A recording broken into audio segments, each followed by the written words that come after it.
Anytime I'm fishing offshore structure, the first bait that I reach for when I pull up on that piece of structure is the crankbait. And the reason for that is twofold.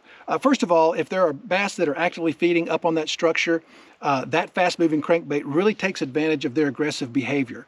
But secondly, and just as importantly, for those bass that aren't active, a lot of times you can crash that crankbait right through the middle of them, bouncing it off the bottom and get that reaction strike. And you know, that bait that's just deflecting and stirring up sediment and acting really erratically somehow triggers those fish a lot of times, and they just bite it out of instinct. And that's a good way to get those inactive fish starting to feed.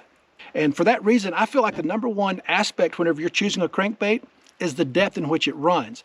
I think that's more important than color, than sound, than wobble. You have to have that crankbait on the bottom, and you could have the best color in the world, but if that bait's not consistently bouncing off the bottom, you're just not going to catch as many. So in light of that, I want to have a crankbait that runs at least 2, maybe 5 foot deeper than the maximum depth that I'm fishing.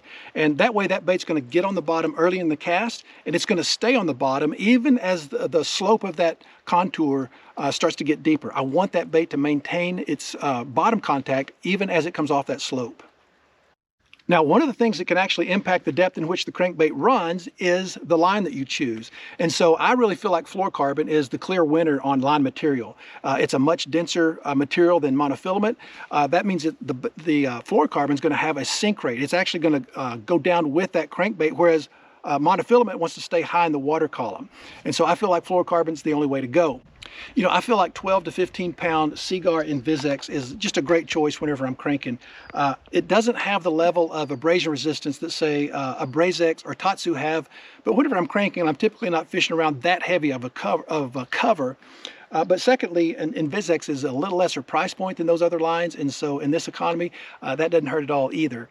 It's a really nice supple line, and a lot of the Seaguar pros on tour, they're throwing Invisex whenever they're cranking offshore.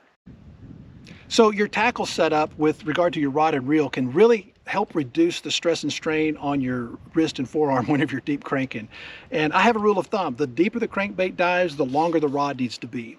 And this is a Kistler Feel and Reel series rod. It's a 7-foot 10-inch rod, and I'll throw this with 6XDs, 5XDs, DT20s or 16s. Those deep diving crankbaits, I can transfer a lot of that stress and strain down the length of that rod as I'm cranking it back to the boat.